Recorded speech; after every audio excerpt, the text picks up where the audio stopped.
어머님 거지예요? 누가 냉장고 함부로 뒤지래요? 뭐라고? 거지? 요즘 같은 세상에 남의 집 냉장고에서 아이스크림까지 꺼내 먹는 분 처음 봤네요. 여기가 남의 집이니. 내가 너희 준 아파트인데. 그니까요. 줬으면 끝난 거죠? 그게 왜 아직 어머님 거예요?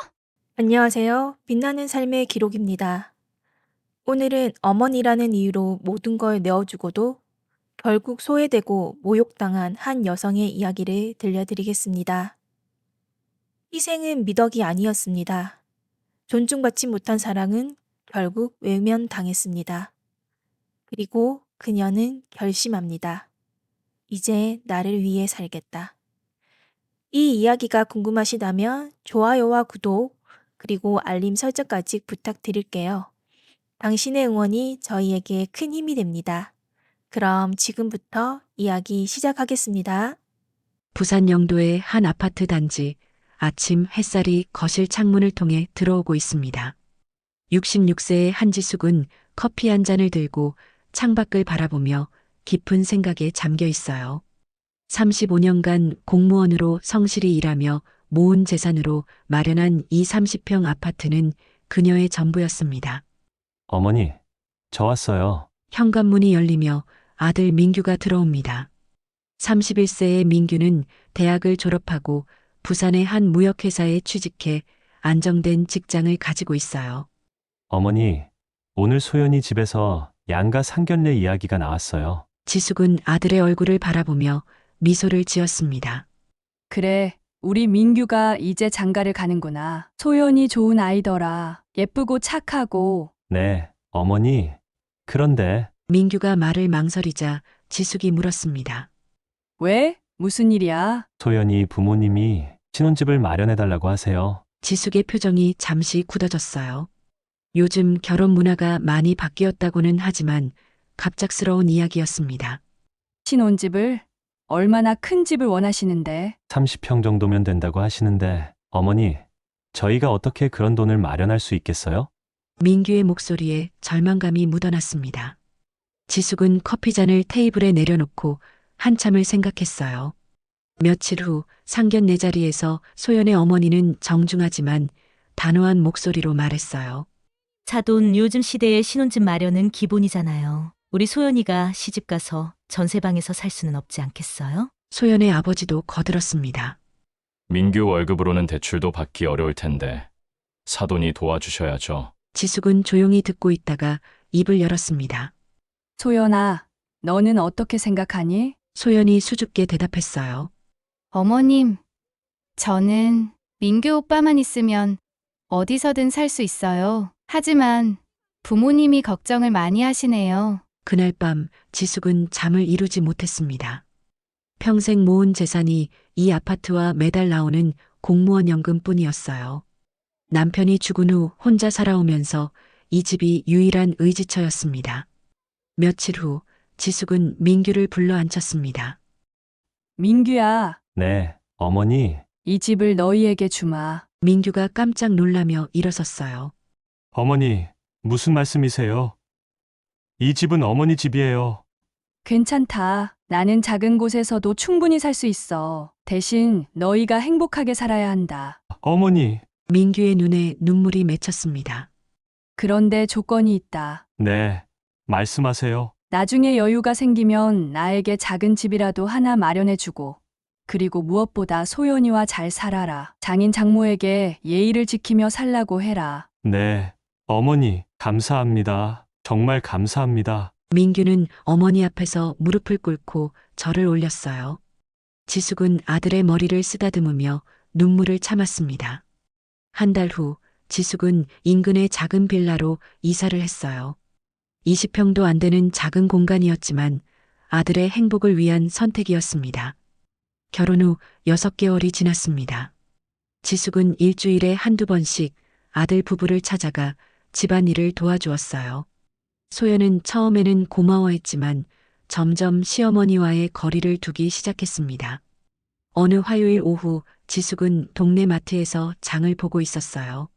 사돈 어른, 뒤에서 누군가 부르는 소리에 돌아보니 소연의 어머니였습니다. 아, 안녕하세요. 지숙은 정중하게 인사했어요. 사돈 축하드려요. 네? 무슨 축하를? 소연이가 임신했다고 하지 않으셨어요? 우리 소연이가 지난주에 병원에서 확인했대요. 지숙의 머리가 하얗게 변했습니다. 손주 임신 소식을 아들 내외가 아닌 다른 사람에게서 듣게 되다니 아, 그래요? 그런 좋은 소식이. 지숙은 겨우 말을 이었어요. 사돈은 벌써 들으셨을 줄 알았는데요. 민규가 아직 말씀 안 드렸나 보네요. 소연의 어머니는 별것 아니라는 듯 말했지만 지숙에게는 큰 충격이었습니다. 집에 돌아온 지숙은 바로 민규에게 전화를 걸었어요. 민규야, 엄마다. 아, 어머니, 웬일이세요? 민규야, 소연이가 임신했다면서? 전화 너머로 잠시 침묵이 흘렀습니다. 아, 네, 어머니, 어떻게 아셨어요? 마트에서 소연이 어머니를 만났는데 축하한다고 하더라. 어머니, 죄송해요. 아직 초기라서 확실해진 다음에 말씀드리려고 했어요. 그래도 나에게는 먼저 알려줘야 하는 것 아니니? 남이 먼저 축하해주니까 기분이 어떨 것 같니? 어머니, 정말 죄송해요. 민규의 목소리가 작아졌어요. 됐다. 이제 알았으니까 소연이 몸조리 잘하라고 해라. 전화를 끊은 후 지숙은 깊은 한숨을 쉬었습니다. 첫 손주의 임신 소식을 이런 식으로 듣게 되다니 가슴 한편이 서늘해졌어요. 그날 저녁 지숙은 소연에게 전화를 걸었습니다. 소연아, 나다. 아, 네, 어머님. 소연의 목소리가 어색했어요. 임신 축하한다. 몸조리 잘해야 한다. 네. 감사해요. 뭔가 필요한 거 있으면 언제든 말해라. 내가 도와줄게. 네, 그런데 어머님. 저 요즘 입덧이 심해서 사람 만나는 게 힘들어요. 그래? 그럼 당분간 푹 쉬어라. 네. 그럴게요. 전화 통화는 짧게 끝났습니다. 지숙은 뭔가 이상하다는 느낌을 받았지만 임신 초기라 예민할 거라고 생각했어요. 하지만 그 후로 소연은 지숙의 전화를 잘 받지 않았습니다. 민규에게 전화해도 소연이가 몸이 안 좋아서요라는 대답만 돌아왔어요. 한 달이 지나도록 소연을 직접 만나지 못한 지숙은 불안해졌습니다. 첫 손주를 임신한 며느리인데 이렇게 연락이 뜸할 수 있는 건지 의문이 들었어요.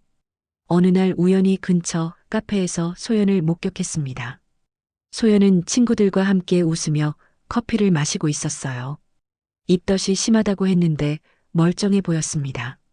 지숙은 다가가려다가 멈췄어요.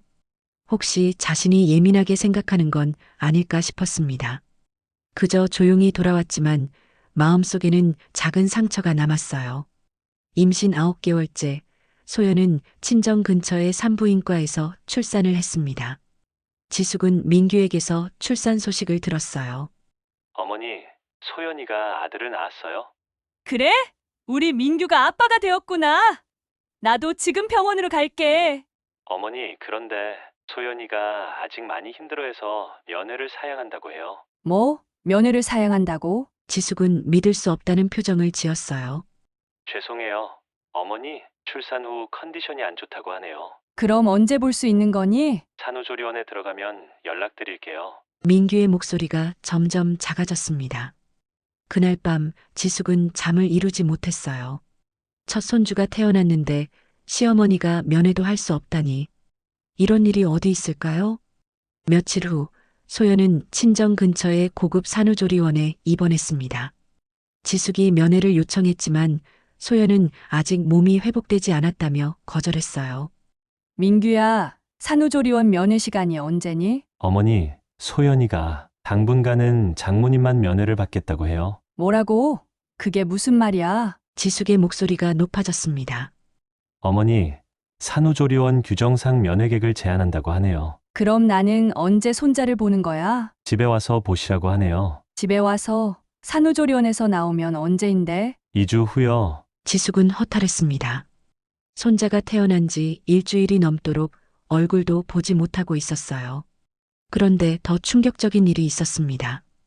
동네 마트에서 우연히 만난 이웃이 말하길 소연의 친구들이 산후조리원에 면회를 갔다는 것이었어요. 지숙 씨, 며느리 친구들이 어제 산후조리원에 아기 선물 잔뜩 들고 가는 걸 봤어요. 아기 정말 예쁘다고 하더라고요. 지숙은 말문이 막혔습니다. 친구들은 면회가 되는데 시어머니는 안 된다는 게 말이 되나요? 그날 저녁 지숙은 민규에게 직접 전화했어요. 민규야, 어머니가 꼭 손자를 봐야겠다. 어머니, 친구들도 면회 간다는데 시어머니만 못 간다는 게 말이 되니? 어머니, 제가 소연이를 한 번 더 설득해 볼게요. 설득할 일이 뭐가 있어? 당연한 걸 가지고. 민규는 한참 후에 대답했어요. 알겠어요. 어머니, 하지만 그 후로도 일주일이 더 지났는데 연락이 없었습니다. 지숙은 참을 수 없어서 산후조리원에 직접 전화를 걸었어요. 안녕하세요. 김소연님 면회를 신청하고 싶은데요. 누구신지 여쭤봐도 될까요? 시어머니입니다. 아, 잠깐만요. 확인해 보겠습니다. 잠시 후 직원이 다시 전화를 받았어요. 죄송합니다. 산모분이 당분간 면회를 사양하신다고 하네요. 지숙은 전화를 끊고 주저앉았습니다. 시어머니 면회를 공식적으로 거부당한 것이었어요. 그날 밤 민규가 집에 찾아왔습니다. 어머니, 죄송해요. 민규는 들어서자마자 사과했어요. 민규야, 이게 정상이니? 시어머니가 손자 얼굴도 못 보는 게 어머니, 소연이가 산후우울증 기간이라서 예민하대요. 산후우울증? 친구들은 만나면서 민규는 할 말이 없었어요. 어머니, 조금만 더 기다려주세요. 집에 오면 편하게 볼 수 있다고 해요. 집에 온다는 게 언제야? 이번 주말이요. 지숙은 한숨을 쉬었습니다. 손자가 태어난 지 2주 만에 처음 보게 되는 상황이었어요. 그 주말 지숙은 아들의 집으로 향했습니다. 설레는 마음으로 손자를 맞이했어요. 어머님, 안녕하세요. 소연은 의무적으로 인사했습니다. 소연아, 고생 많았다. 애기 한번 봐도 될까? 지숙이 손을 내밀자 소연은 주저했어요. 아직 목을 못 가눠서 조심해야 해요. 그럼 내가 조심해서 안을게. 그냥 눈으로 보기만 하셔도 될 것 같아요. 소연은 아기를 지숙에게 안겨주지 않았습니다. 지숙은 멀리서 손자를 바라볼 수밖에 없었어요. 10분 정도 머물다가 소연은 일어났습니다. 어머님, 저희 방으로 들어가 볼게요. 아기가 피곤해할 것 같아서요. 벌써? 좀 더 있다 가지 그래? 좀 피곤하네요. 다음에 또 보여드릴게요. 하지만 그 다음에는 쉽게 오지 않았습니다. 첫 설날이 다가왔습니다. 지숙은 손자와 함께 보낼 설날을 기대하며 준비를 했어요. 전통 음식도 만들고 손자 세뱃돈도 준비했습니다. 설날 아침 민규에게 전화를 걸었어요. 민규야, 언제 와? 어머니, 그게 소연이가 몸이 아직 회복이 안 돼서 친정에서 설을 지내겠다고 해요. 지숙은 전화기를 잡은 손이 떨렸습니다. 뭐, 설날에 시댁에 안 온다고? 어머니, 죄송해요. 아기도 어리고 소연이도 힘들어해서요. 그럼 언제 와서 세배할 거야? 설 연휴 중에 한 번 들를게요. 하지만 설 연휴 내내 아들 가족은 오지 않았어요. 지숙은 혼자서 차례상을 차리고 혼자서 설 음식을 먹었습니다. 이웃 할머니가 찾아왔어요. 지수가, 민규네는 안 왔니? 친정에서 설을 지낸대. 요즘 젊은 것들이 다 그렇지. 우리 때와는 달라. 이웃의 위로 섞인 말에 지숙은 더욱 서러웠어요. 추석도 마찬가지였습니다. 민규는 전화로만 안부를 물었고 소연은 또다시 친정에서 명절을 보냈어요. 어머니, 소연이가 아기 때문에 이동하기 힘들다고 해요. 애기 때문에? 친정에는 갈 수 있으면서 시댁에는 못 온다는 게 무슨 말이야? 어머니, 거리가 더 가깝거든요. 거리? 차로 20분 차이인데 그게 이유가 되니? 민규는 변명만 늘어놓았어요. 이웃들이 명절마다 가족들과 함께 모여 있는 모습을 보면 지숙은 더욱 외로웠습니다. 지숙 씨네 며느리는 얼굴도 안 보이네. 우리 며느리는 워낙 바쁘거든. 지숙은 체면 때문에 거짓말을 했어요. 하지만 속으로는 상처가 깊어져만 갔습니다. 한 해가 지나고 또 다른 설날이 왔을 때도 상황은 같았어요. 소연은 변함없이 친정에서 명절을 보냈습니다. 민규야, 작년에도 올해도 시댁 설을 안 지내면 내년에는 와야 하는 거 아니야? 어머니, 내년에는 꼭 갈게요. 하지만 그 약속이 지켜질 리 없다는 걸 지숙은 알고 있었어요. 아기가 돌을 지나면서 소연은 지숙을 찾는 일이 생겼습니다. 하지만 그것은 도움이 필요할 때뿐이었어요. 어느 화요일 오후 소연에게서 갑작스럽게 전화가 왔습니다. 어머님, 갑자기 죄송한데 제가 병원에 가야 해서요. 아기 좀 봐주실 수 있으세요? 그래, 지금 갈게. 지숙은 바로 준비해서 아들 집으로 향했어요. 소연은 급하게 나가면서 말했습니다. 어머님, 이유식은 냉장고에 있고요. 기저귀는 여기 있어요. 2시간 정도면 올게요. 알겠다. 걱정 말고 다녀와. 하지만 소연은 4시간이 지나서야 돌아왔어요. 그것도 친구와 함께 쇼핑백을 들고 말이에요. 어머님, 고생하셨어요. 병원에서 대기가 많아 늦어졌네요. 소연아, 병원 다녀온 거 맞니? 쇼핑백은 뭐고? 아, 병원 가는 길에 급한 거 하나 사왔어요. 지숙은 의심스러웠지만 아무 말 하지 않았어요. 그 후로 소연은 종종 지숙을 불렀습니다. 미용실에 간다, 친구를 만난다, 쇼핑을 한다며 아이를 맡겼어요.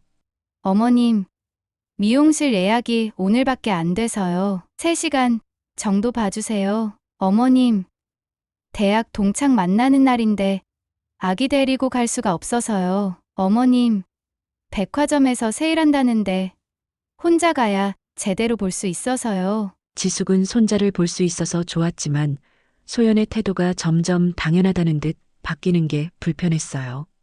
어느 날은 이런 일도 있었습니다. 소연이 급하게 전화해서 아이를 봐달라고 했는데 지숙이 감기 때문에 몸이 좋지 않다고 했어요. 어머님, 저 정말 급해서 그러는데 1시간만 봐주시면 안 될까요? 소연아, 내가 감기 때문에 애기한테 옮을까봐 걱정되는데. 괜찮아요. 마스크 쓰고 계시면 돼요. 제발 부탁드려요. 결국 지숙은 감기를 앓으면서도 손자를 돌봤어요. 그런데 소연은 약속한 1시간이 아니라 3시간 후에 돌아왔습니다.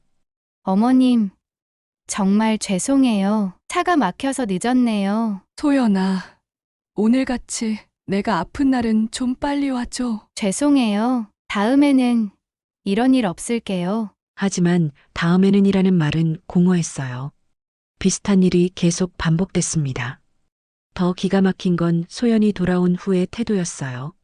고마움을 표현하기보다는 당연하다는 듯 행동했습니다. 어머님, 애기 밥은 냉장고에 준비해뒀고 물은 많이 먹이세요. 더워서 탈수될 수 있어요. 알겠다. 걱정 말고 다녀와. 소연이 나간 후 지숙은 18개월 된 손자와 둘만 남았어요. 아이는 더위 때문에 칭얼거리고 있었습니다. 우리 준호야, 할머니가 시원하게 해줄게. 지숙은 에어컨을 틀고 아이를 달래기 시작했어요. 하지만 아이는 계속 울었습니다. 기저귀도 갈아주고 우유도 먹였지만 소용이 없었어요. 할머니가 뭘 해줄까? 응? 1시간 넘게 아이를 달래던 지숙도 지쳐갔습니다. 68세의 나이에 18개월 아이를 돌보는 것은 쉽지 않았어요. 더운 날씨에 땀이 등을 타고 흘러내렸습니다.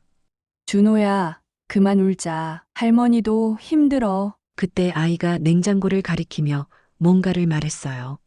지숙은 냉장고를 열어봤습니다. 시원한 공기가 나오자 아이가 좋아했어요.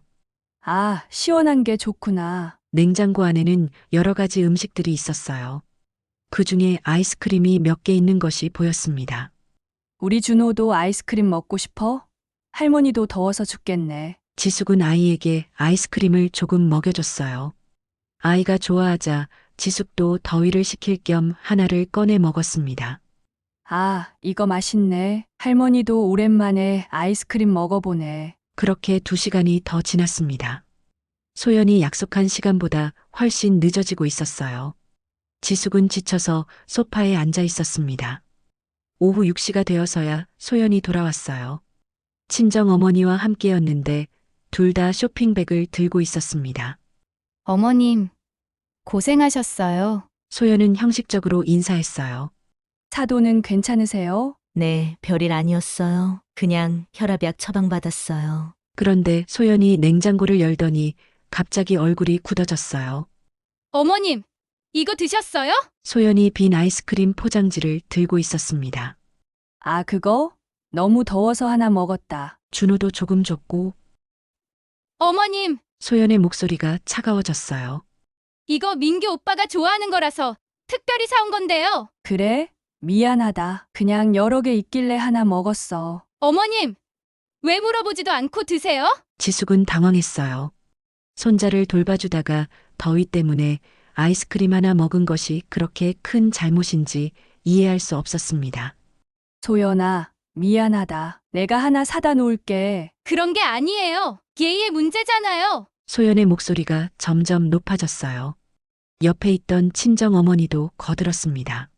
그러게요. 남의 집 냉장고를 함부로 열고 그러면 안 되죠. 남의 집이라고요? 지숙의 목소리도 떨렸어요. 여기가 남의 집이에요? 제가 내어준 집인데.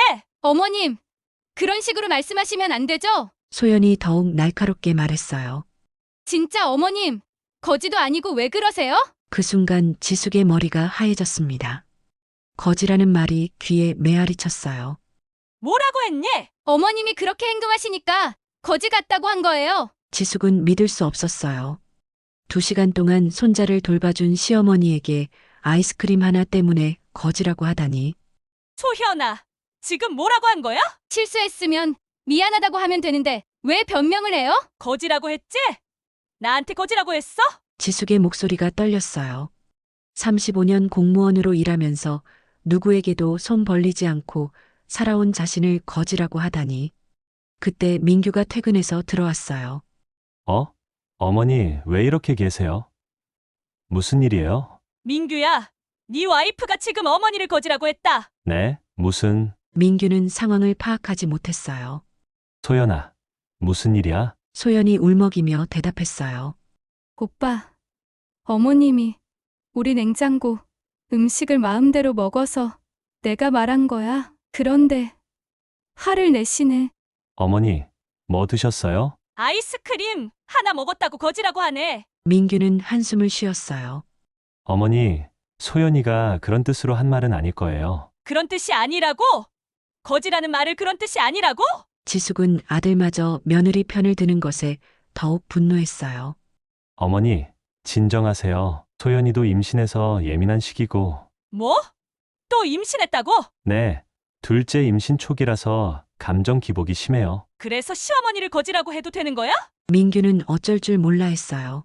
어머니, 소연아, 둘 다 진정해요. 하지만 지숙의 분노는 가라앉지 않았어요. 2년 동안 쌓인 서운함이 한꺼번에 터져나왔습니다. 민규야, 내가 너희한테 무엇을 잘못했니? 손자 돌봐달라고 해서 더운 날씨에 와서 몇 시간을 돌봐줬는데 아이스크림 하나 먹었다고 거지 취급을 당해야 하는 거야? 어머니, 그리고 나는 언제부터 남의 집에 온 거야? 내가 내어준 집에서 냉장고도 무저워? 소연이 끼어들었어요. 어머님, 집을 내어주셨다고 해서 뭐든지 마음대로 하시면 안 되죠? 마음대로? 내가 언제 마음대로 했어? 지금도 그렇게 큰 소리 치시잖아요. 지숙은 더 이상 참을 수 없었어요. 좋다. 이제 알겠다. 지숙은 가방을 들고 일어났어요. 어머니, 어디 가세요? 집에 간다. 앞으로는 부르지 마라. 어머니, 그렇게 나가시면 안 돼요. 민규가 말렸지만 지숙은 돌아보지 않았어요. 민규야, 나는 거지가 아니다. 35년 동안 성실히 일해서 너희에게 집까지 내어준 사람이야. 그런 어머니를 거지라고 하는 며느리와는 더 이상 상종하지 않겠다. 어머니! 민규가 뒤따라 나왔지만 지숙은 이미 멀어지고 있었어요. 집에 돌아온 지숙은 주저앉아 울었습니다. 35년 공무원 생활을 하면서도 남편을 먼저 보내면서도 이렇게 서럽게 운 적이 없었어요. 거지라고, 내가 거지라고. 그날 밤 지숙은 결심했습니다. 더 이상 이런 모욕을 참을 수 없었어요.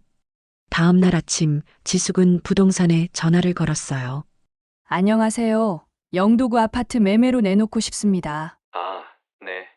언제 한번 방문해서 확인해보고 가격 산정해드릴게요. 급히 팔고 싶어요. 시세보다 조금 낮게 책정해도 괜찮습니다. 그러시면 더 빨리 나갈 수 있죠.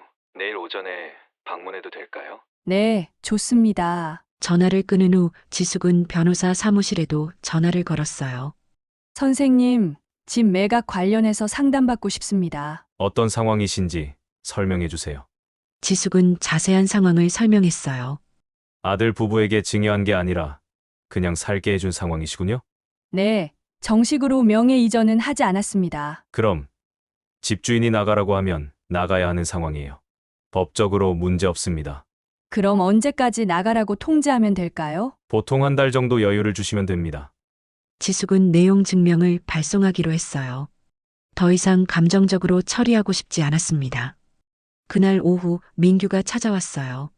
어머니, 어제는 정말 죄송했어요. 민규야, 앉아라. 지숙의 목소리는 평소와 달리 차분했어요. 어머니, 소연이가 사과하고 싶어 해요. 사과는 됐다. 어머니, 민규야, 나 너희가 살고 있는 아파트를 팔기로 했다. 민규의 얼굴이 하얗게 변했어요. 어머니, 무슨 말씀이세요? 어제 부동산에 연락했다. 이번 주 안에 매물로 나갈 예정이야. 어머니, 농담이시죠? 농담으로 보이니? 변호사도 만났다. 민규는 무릎을 꿇었어요. 어머니, 제발 다시 생각해 보세요. 소연이가 잘못했어요. 사과할게요. 민규야, 사과로 해결될 문제가 아니다. 어머니, 저희가 어떻게 해야 해요?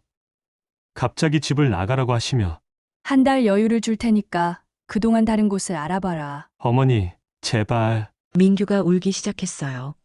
어머니, 소연이가 임신해서 그런 거예요. 평소에는 그런 아이가 아니에요. 민규야, 임신했다고 시어머니를 거지라고 해도 되는 거니? 아니에요. 어머니, 그런 뜻이 아니었어요. 그럼 무슨 뜻이었어? 민규는 대답할 수 없었어요. 민규야, 나는 2년 동안 참았다. 손주 출산할 때 면회도 못하고 명절 때도 홀로 지내고 급할 때만 불러서 애기 봐달라고 하고 그런데 아이스크림 하나 먹었다고 거지 취급을 당해야 하나? 어머니, 그리고 네가 더 실망스럽다. 아내가 어머니를 거지라고 했는데 아내 편을 들더라. 민규는 고개를 들 수 없었어요. 어머니, 정말 죄송해요. 제가 잘못했어요. 이제 늦었어. 그때 소연이 들어왔어요. 배가 조금 나온 상태였습니다. 어머니, 안녕하세요. 소연은 조심스럽게 인사했어요. 어머님, 어제 제가 너무했어요. 정말 죄송해요. 소연아, 그래, 사과는 잘 들었다. 어머님, 제발 용서해 주세요. 제가 몸이 안 좋아서 그랬어요. 소연아, 너는 거지가 뭔지 아니? 네? 거지가 뭔지 물어봤다. 소연은 대답하지 못했어요. 거지는 남한테 구걸해서 먹고 사는 사람을 말하는 거다. 내가 언제 너한테 구걸했니? 어머님, 그런 뜻이 아니에요. 그럼 무슨 뜻이야? 그냥 실수로 나온 말이에요. 실수로? 거지라는 말이 실수로 나와? 지숙은 차분히 말했어요.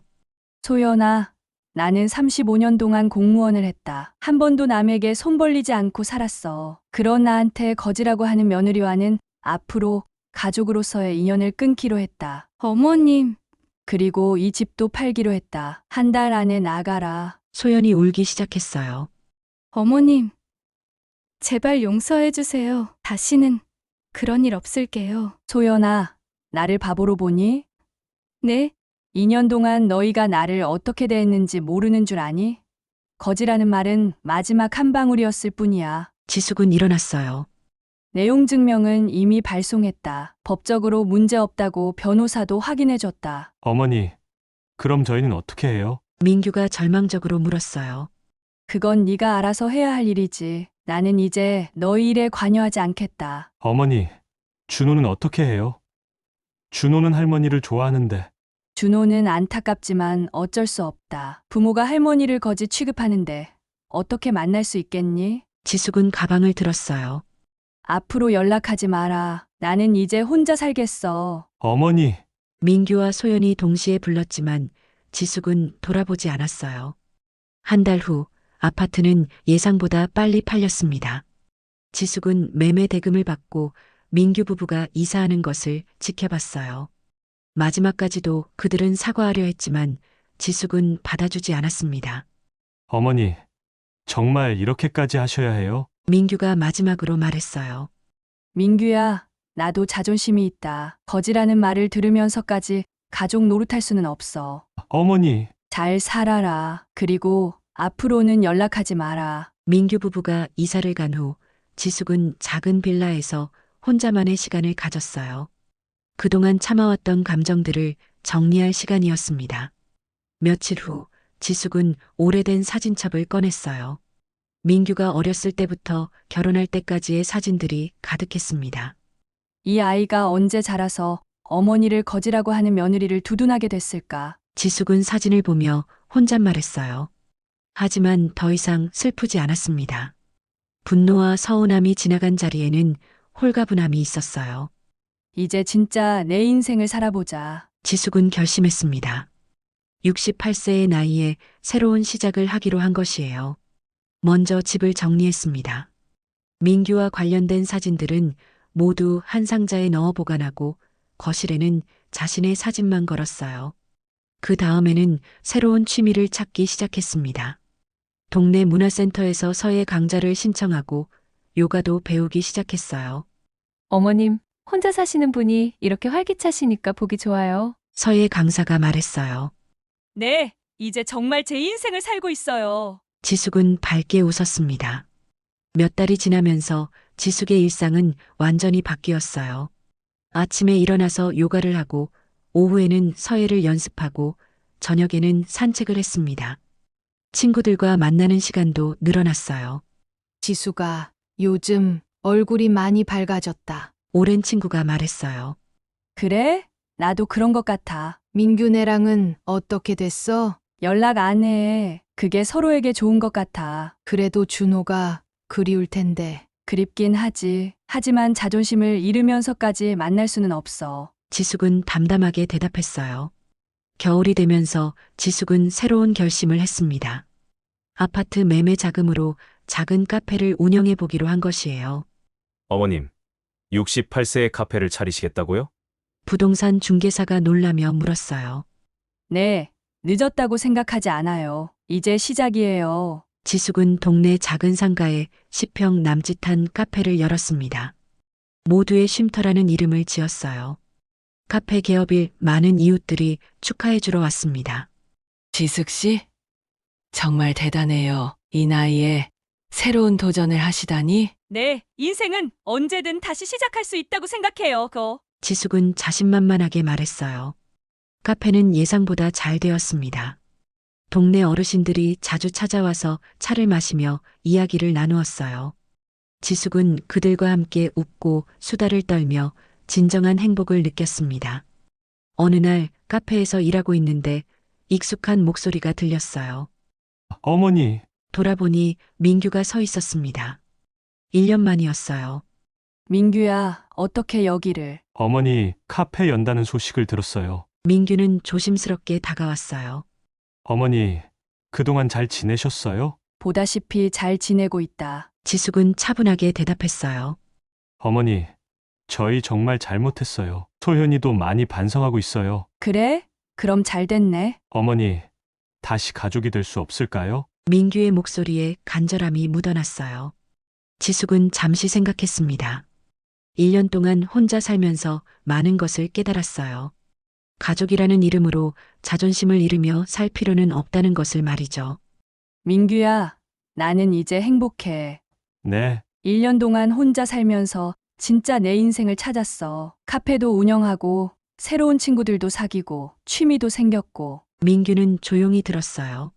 너희와 함께 있을 때는 늘 눈치를 봐야 했어. 언제 또 상처받을지 몰라서 조심스러웠고. 하지만 지금은 자유로워. 어머니, 민규야, 너희도 잘 살아라. 둘째도 낳았다고 들었는데 축하한다. 어머니, 손자들을 보고 싶지 않으세요? 지숙은 잠시 망설였어요. 솔직히 손자들이 그리웠습니다. 그립긴 하지. 하지만 그들의 어머니가 할머니를 거지라고 하는데 어떻게 만날 수 있겠니? 어머니, 소연이가 정말 많이 바뀌었어요. 민규야, 사람은 쉽게 바뀌지 않아. 그리고 나도 더 이상 상처받고 싶지 않다. 민규는 더 이상 말할 수 없었어요. 민규야, 이제 가라. 나는 일해야 해. 민규는 발걸음을 떼지 못했어요. 어머니, 정말 다시는 못 만나는 건가요? 지숙은 커피를 내리며 대답했어요.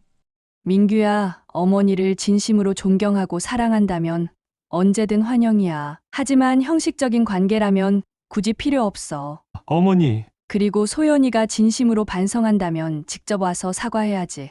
남편을 보내면 되는 거니? 민규는 고개를 숙였어요. 알겠습니다. 어머니, 언젠가는 소연이랑 진심으로 다시 올게요. 민규가 나간 후 지숙은 창밖을 바라봤어요. 마음 한편으로는 아쉬웠지만 후회는 없었습니다. 그날 저녁 지숙은 일기를 썼어요. 오늘 민규가 왔다. 1년 만이었다. 그동안 내가 얼마나 변했는지 스스로 놀랐다. 예전 같으면 울면서 용서해줬을 텐데 이제는 그렇지 않다. 나도 존중받을 권리가 있다는 걸 알았다. 68세에 깨달은 진리다. 며칠 후 카페에 한 통의 편지가 배달되었어요. 소연이 보낸 편지였습니다. 어머님께 정말 죄송합니다. 1년 동안 매일 후회했습니다. 제가 어머님께 한 말과 행동들로 인해 얼마나 큰 상처를 드렸는지 이제야 깨달았어요. 임신과 육아로 감정 기복이 심했지만 그건 변명의 여지가 없는 잘못이었어요. 진심으로 사과드리고 싶습니다. 다시 만날 기회가 있다면 직접 뵙고 사죄하고 싶습니다. 소연, 드림. 지숙은 편지를 읽고 한참을 생각했어요. 마음이 흔들렸지만 쉽게 결정을 내리지 않았습니다. 그저 편지를 서랍에 넣고 카페 문을 열었어요.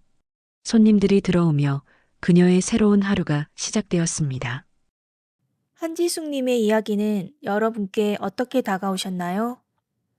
평생을 아들에게 헌신하며 살아온 어머니가 한마디 모욕과 무관심에 마음의 문을 닫기까지 그 여정은 고통스러웠지만 결국 자존을 회복하는 길이기도 했습니다. 사랑이라는 이름으로 모든 걸 내어줬던 삶. 그러나 진짜 사랑은 존중 위에 세워진다는 것. 그 사실을 우리는 지숙님의 용기에서 다시 배웁니다. 가족이라도, 아니 가족이기에 더 필요한 건 희생이 아니라 존중이 아닐까요? 빛나는 삶의 기록은 오늘도 한 사람의 인생에서 그 빛을 발견합니다. 다음 이야기에서 다시 뵙겠습니다. 감사합니다. 안녕히 계세요.